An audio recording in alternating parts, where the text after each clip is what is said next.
Diyelim ki ailenden sevdiğin birisiyle tartışıyorsun. Belki annen, belki baban, belki de sevdiğin insan. Bu insana söylemesen de olabilecek bir şey söylüyorsun ve kalbi kırılıyor. O an farkındasın aslında. Hani ben bunu söylemeseydim de olurdu. Söylediğin anda fark ediyorsun.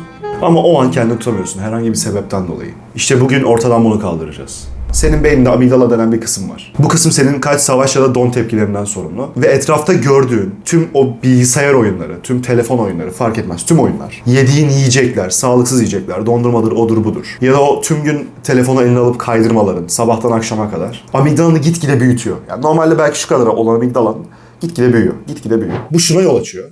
Senin amigdalan büyüdükçe senin beyninin üzerinde olan kontrolün azalıyor. Ya bildiğin sen bir şeye hayır diyeceksin ama diyemiyorsun. Bu sefer bunu yemeyeceğim, bu sefer bunu yapmayacağım. Yapıyorsun. Çünkü amigdalan gitgide büyümüş. Bu bir bahane olarak kullanma çünkü en başta da bunu büyüten sensin. Bunu sağlıksız yere taşıyan sensin. Ve şimdi senin çözmen gerekiyor. Ve hem bunu sağlayacak, hem de etrafındaki tüm aile ilişkini düzeltecek, hem de odaklanmanı sağlayacak ve anın tadını çıkarmanı sağlayacak tek bir egzersiz var. Tüm bunları yapabilecek olan. O da meditasyon. Meditasyonla ilgili araştırma yapmadan önce her zaman şey zannediyorum işte. O işte yogada var işte ellerini tutuyorsun böyle om falan diyorsun. Kalıyorsun ne işe yarıyor bilmiyorum.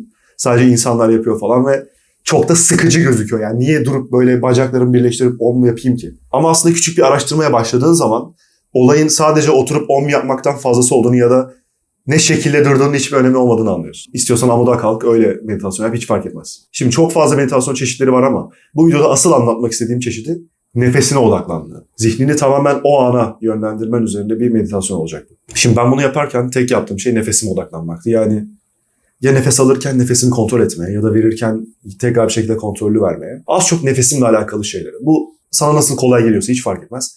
Asıl amacımız tek bir yere odaklanmak.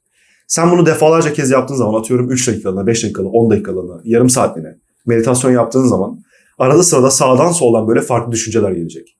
İşte acaba şu parayı yatırdım mı? Acaba işte kirayı ödedim mi? Arkadaşımla tartışmıştık. Acaba ne diyecek bana karşı? İşte mesaj atmıştım cevap bekliyordum. Ne olursa olsun. İlla ki aklına bir şeyler gelecek ve bu düşüncelerden tekrar kurtulup tekrardan nefesine odaklanman lazım. Bu kötü bir şey değil.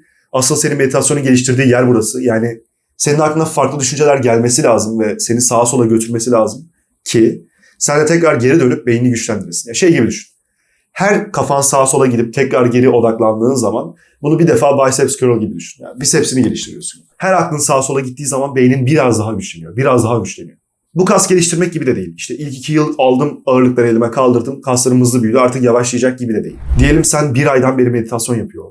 Senin o 1 ay birinci gündeki yaptığın 1 dakikalık meditasyonla yeni başladın. Şu anda yaptığın 1 dakikalık meditasyon arasında fark yok.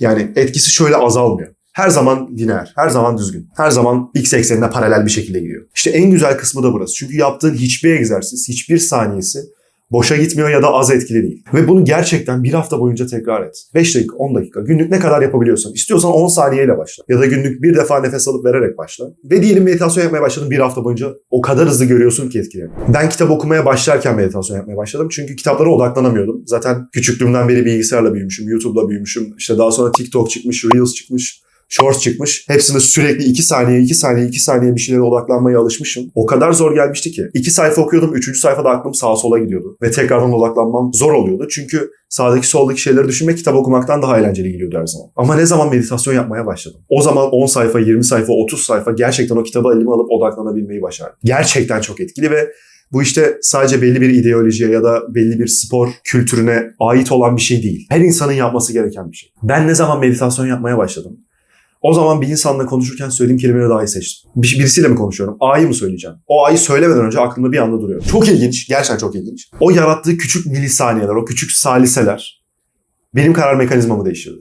A'yı söyleyeceksen belki o A o an güzel olabilir. 10 üzerinden 6'lık bir cevaptır karşıya ama B belki 10 üzerinden 8'dir, 10 üzerinden 9'dur. Belki de tam böyle nokta atışı bir cevaptır. Belki tam nokta atışı bir espridir. İşte B'yi, o nokta atışı esprileri, o nokta atışı cevapları çok daha rahat bir şekilde seçmeye başladım. A'dan kurtuldum. Ama her zaman değil. Hala ben de elimden geldiğince kendimi geliştirmeye çalışıyorum.